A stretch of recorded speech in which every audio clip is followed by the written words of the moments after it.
What's going on, guys? Today we're going to be talking about the FHA announcing that they're extending once again for the fourth time the moratorium, okay? The foreclosure moratorium for everybody that is in forbearance, and also, looking at the eviction moratoriums as well. Now, we've been talking about this for several months, and 2020 has been a crazy year, but this is very interesting. It's interesting as it pertains to the real estate market. It is interesting as it pertains to the overall housing bubble, the economy in general. Obviously, there's a lot going on, and as of today, actually, we've just found out that the $900 billion stimulus bill also just got passed, but I want to mainly focus on, in this video, what does it mean for the economy, for you, for me, now that they're just going ahead and they're just extending these moratoriums, basically saying that you can't get in trouble if you miss your payment, essentially. You just, your loan essentially gets modified and you have to pay it, eventually. So FHA is the Federal Housing Administration, and on December 21st, maybe about a week or so ago, they basically announced that they're gonna be extending the eviction moratorium and also the foreclosure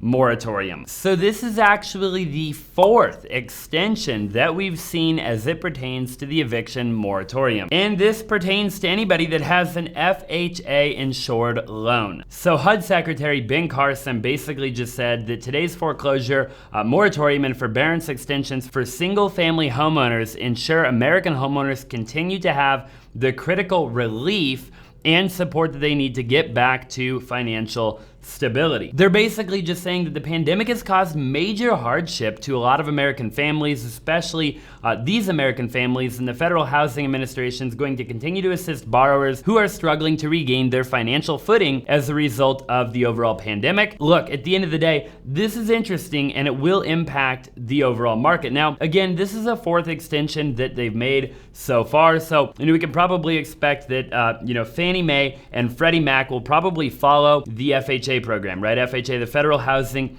Administration, and we'll just have to see where this all ends up. I will say it's very interesting. So here's what you need to know. Basically, when they initially did this with the CARES Act, you were able to call your lender or call your mortgage servicer if you fell into the category of getting forbearance, and you're basically able to say, hey, I need relief, right? And it didn't mean that the mortgage in and of itself was not something that you had to, take responsibility for. What it meant is that they would go ahead and they would modify your loan, and they would basically figure out a way to take those payments and just add them on to maybe the end of your loan, let's just say. And you could just go ahead and essentially live your life through the pandemic. And in a nutshell, they've just been extending that, like I said, 4 more times, this being the 4th time.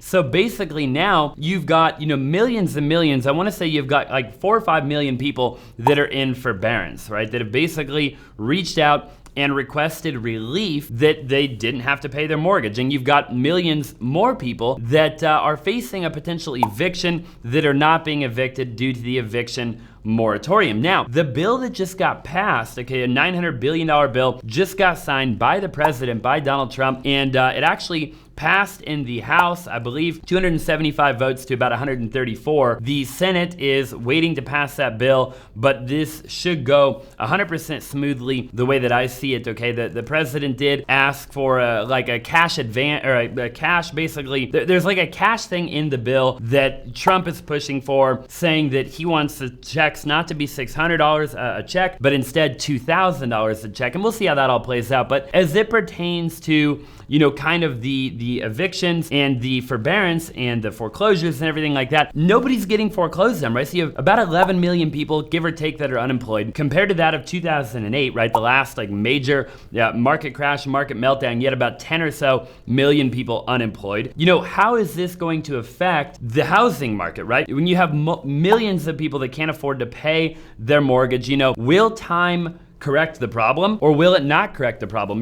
If we can eventually resume our daily lives as a result of the vaccines, right? We're seeing the vaccines, they're actually starting to go ahead and vaccinate people. And if we can eventually resume our normal life, then will people, in theory, get their jobs back and be able to start paying their mortgages again? Or is that not a potential reality? Those are the questions that I'm obviously asking. Now, obviously, I do real estate, and I actually am a real estate agent, and I'm a real estate investor as well. But, you know, I'm looking at this and I'm wondering, what effect is this gonna have? You know, you have interest rates at an all-time low, right? Interest rates are like 2.5%. And then at the same time, you've got demand at an all-time high as a result of those low interest rates and a couple of other variables. And then you've got people that aren't getting evicted, they're not getting foreclosed on, and you have unemployment at an all-time high. New home builders are not building to keep up with the demand. The stock market is at an all-time high. Lumber's too expensive, labor's too expensive, all these different things. You know, my question is just simply, what are we looking at here overall? You know, what does the future hold, right? So according to a little bit of recent data from the Mortgage Bankers Association, 7.68% of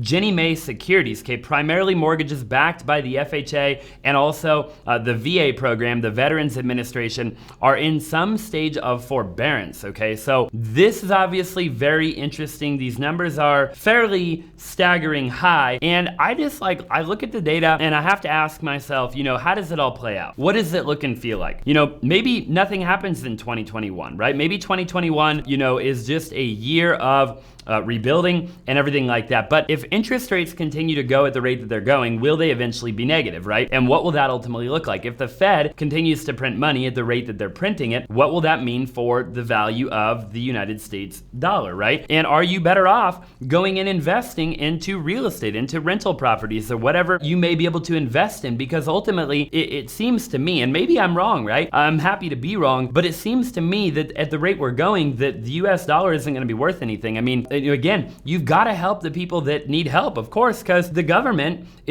from what I'm seeing, right, is the reason that a lot of people are still in the situation that they're in, because a lot of the states can't reopen, nobody can reopen, and nothing can resume as normal. So what do we got to do? We've got to invent new ways to help people, right? We've got to essentially just print money and continue to extend the moratoriums and the eviction moratoriums and the foreclosure moratoriums and everything of the sort, and you know, continue to pass stimulus bills, which again, you've got to do what you've got to do, obviously, and I do think that it is necessary. I also think that potentially there are other ways to do it. But again, we'll just have to see, because the world would eventually have to go back to normal. Otherwise, it is looking like we're just gonna keep on doing what it is that we're doing. Look, I love researching this stuff. I love looking at it. I love understanding it thoroughly, as I am a real estate investor and I am a real estate agent that has to continuously, you know, basically give people advice, you know, buyers and sellers every day on what to do, on what to buy, what not to buy, everything of the sort, okay? So look, if you're brand new to my channel, I'm typically talking about real estate, the stock market, how to make money, how to save money, how to invest your money. Okay, I would really appreciate it if you would take just a quick moment and just smash the like button for the YouTube algorithm. Also,